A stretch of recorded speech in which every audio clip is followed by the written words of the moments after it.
Now, quite a year this has been, a roller coaster of emotions for most, if not all of us, as we went through the tumultuous journey that is 2020, the year characterized by a novel virus that brought with it anxiety, suffering, economic hardships, lessons, and sadly, death. But as we continue to wade through the COVID-19 waters, the political space, albeit limited, was littered with a push for constitutional amendments ahead of the 2022 elections. As this happened, Nairobi County was fighting its own battles, from a partial takeover by the Nairobi Metropolitan Services, with blessings from the highest office in the land, to the impeachment of the man at the helm of the capital, Mike Mbuvi Sonko. An eventful year that we shall be breaking down in this episode of The Front Row, the last one this year. I am Akisa Wandera. Thank you for joining us on the program.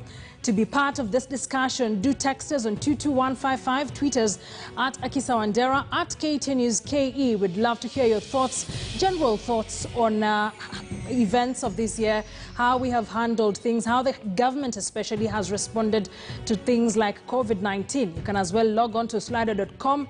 Event code is #TheFrontRow.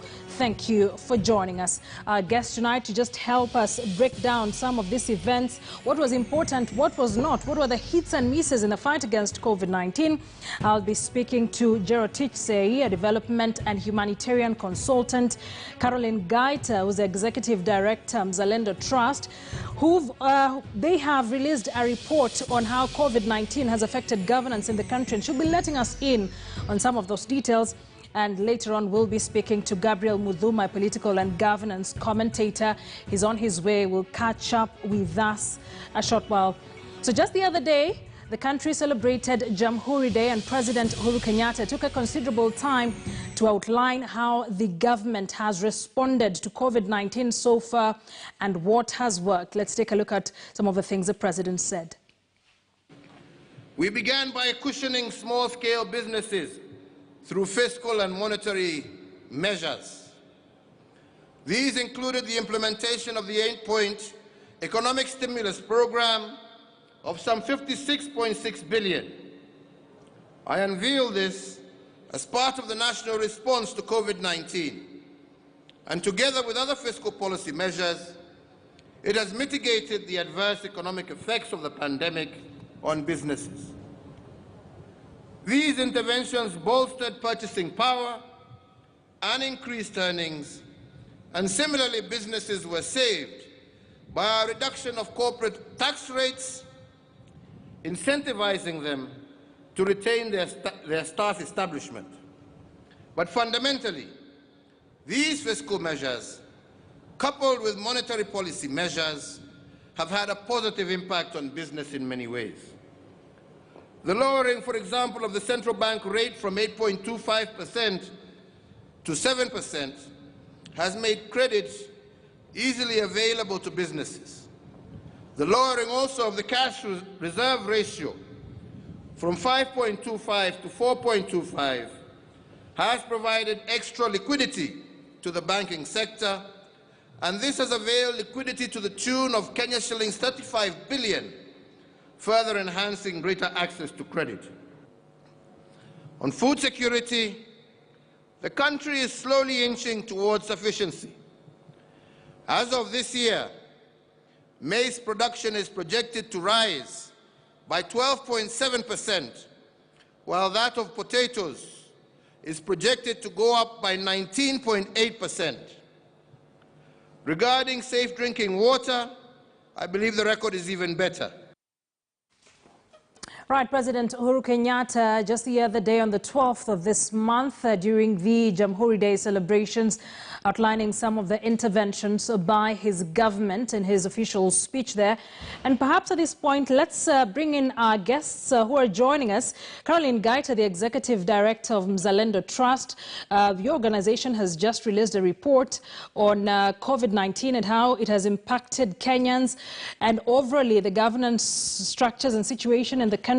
I'd like us to start from that point, even listening to the President talk about the successes of this government.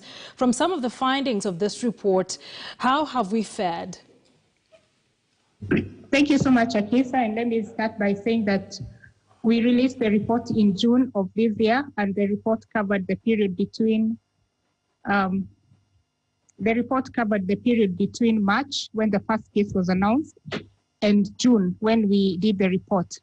And we were interested in seeing that seeing that COVID was impacting on the governance sector. We wanted to see how the different sectors, the different respondents were responding. And so we looked at the devolved functions, we looked at the judiciary, we looked at parliament, we looked at the political parties. And from a nutshell, I have to say that in the initial stages, we responded well, looking at the executive and how they, captured the public mood and reassured the country that everything was under control. But as we progressed, we saw cases of human rights abuses, we saw police brutality, we saw forced evictions. And so for us, the report paints a picture, or did paint a picture, of mixed bags where there was excesses, where the excesses need not have been there, where there were cases of the pandemic being responded to in a manner that was not responsive to the health, but as a security threat. But we also saw hits in terms of how the government responded. We also saw hits in how counties came to at the beginning.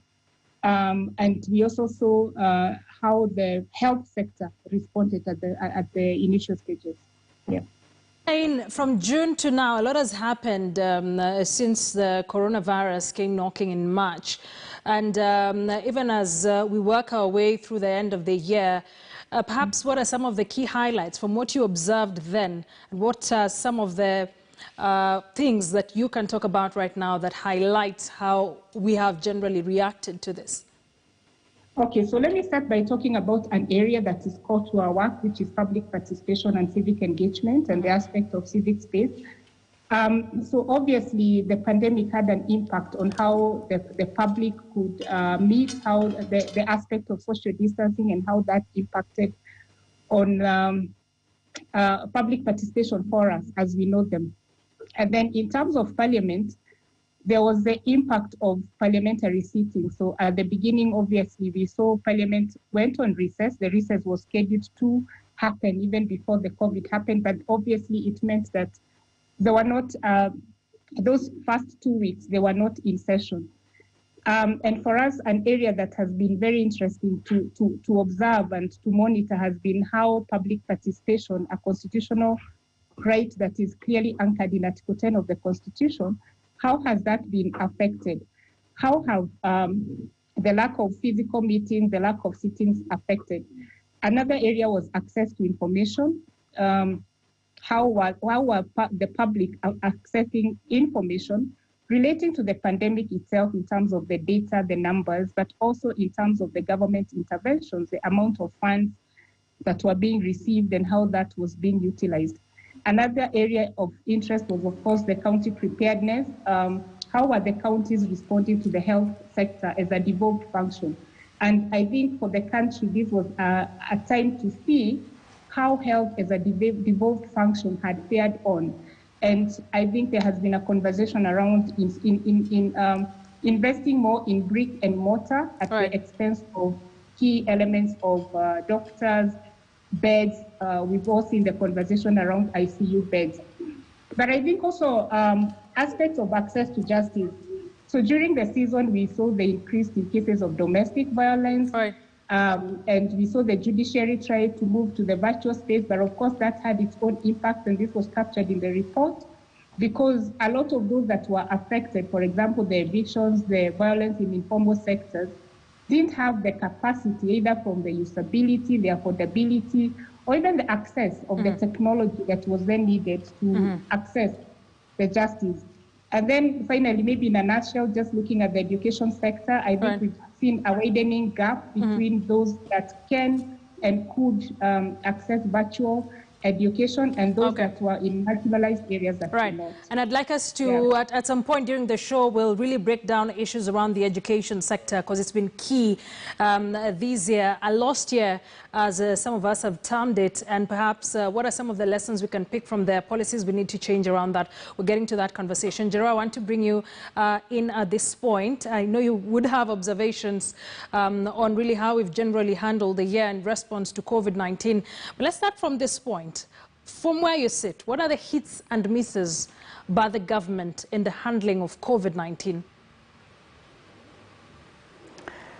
Thanks so much. Happy to be here with you this evening, Akisa.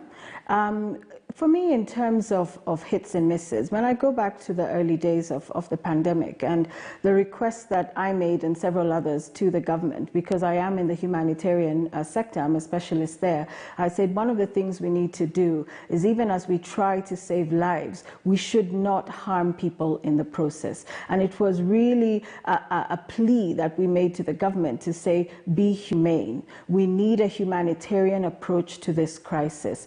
And I remember seeing that first week when the curfew was introduced and the hammering and battering of human beings by law enforcement. And I said, this is the beginning of something that will be quite serious. What I have seen in terms of misses is a failure by the government to remain humane in terms of cushioning socioeconomically the families who have been affected. We've just heard of another big hotel closing down. Thousands of people have lost their lives, have lost their livelihoods. Many families are in trouble, cannot afford food, cannot afford medicine. We know the situation that we're in. And one of the things the government could have done would have been to systematically disburse a basic cushioning income for the duration of the pandemic. At least every 6 months review it. We have heard reports back that the government has disbursed millions upon millions. I'm yet to understand how this has impacted the lives of ordinary Kenyans who are not able to afford their basic commodities anymore.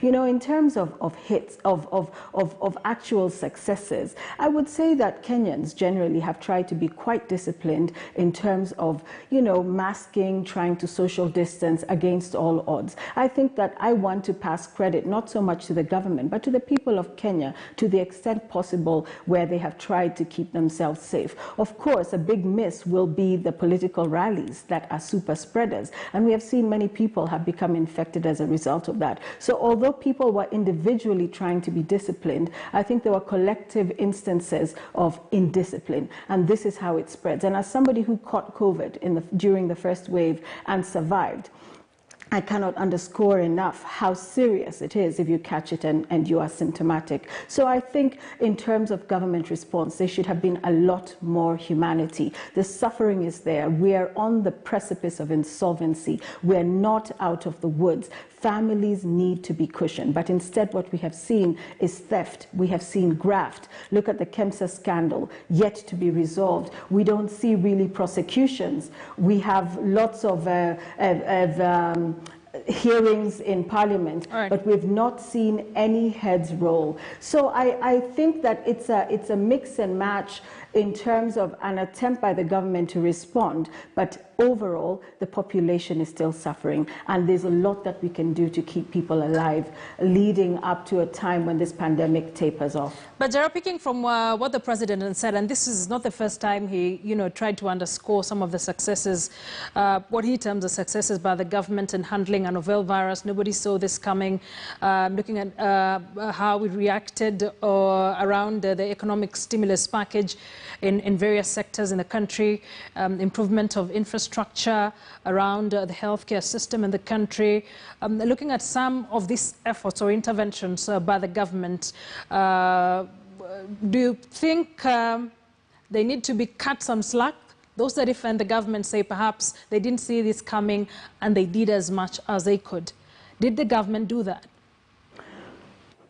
You see, what we are suffering from here, Akisa, is a systematic deterioration of systems and infrastructure over the years. You know, to have a health system as deteriorated as the one we have now means that it's not something that happened between January and March of 2020. This has been a systematic series of grafts. For example, the managed equipment scheme and all of that scandal behind that and the money that was stolen. So yes, the government might try to say, yes, we didn't see this was unprecedented. And most governments around the world will say exactly the same thing. But the question I would ask and how I would problematize it is what has been happening or going wrong with, for example, healthcare systems over the years. So that if we were to look back and dig back and see instances of graft, mismanagement, failure to implement, no wonder we have a situation that although the president is trying to say we've done the best we can, it was already on the back foot. We were already on the back foot. So for sure the president would like us to cut the government some slack and say this has happened. Economic stimulus. We can talk about industry, we can talk about big businesses. I want to know who at a smaller level. You know, I'm always concerned at that level of Wanjiko. I want to know who benefited from these economic stimulus packages. And when we look at tax regimes about to be slapped on us again, how do you return what you had lifted in the middle of the pandemic? We are not out of the woods economically. So maybe these stimulus packages had an impact somewhere on industry or big businesses. But at the end of the day, it is that family that cannot afford to put food on his or her table. That is the family I'm concerned about. And I would like His Excellency the President to tell us how all these economic stimuli happened finally to impact the life of that particular person who, as we are even speaking tonight, might not be able to feed his or her family. Let's hear from Caroline. Perhaps your hits and misses. Jero, not very optimistic about how the government has conducted itself, especially this year. You began by outlining some of the observations by the organizations. But what did we get right? What did we not? Let me just start by echoing what Jerotich has said, that some of the challenges that we faced were actually catalyzed by systemic failures that we had seen across the time. So if you look at even the aspect of response to the education sector, the fact that we didn't have the infrastructure to quickly migrate to the virtual space, and yet we had talked about going digital over the years. I think that was one of the biggest misses of the pandemic. But in terms of what the government got right, I would say that the first reaction, you know, banning the public gatherings, closing the schools, but again a miss because it didn't have the perfect response to it. And information sharing, as I said at the beginning, I think that was good because it created a sense of confidence and that the government was in control. But then again, I think that was quickly eroded by some of the other things that the government did. And these, to me, were the biggest misses and continue to be the biggest misses. One of them, of course, was the lack of the use of violence, you know, the use of violence to dismiss those that had broken the curfew, the use of violence to enforce the inter-county travel bans, the use of violence to enforce the aspect of masks.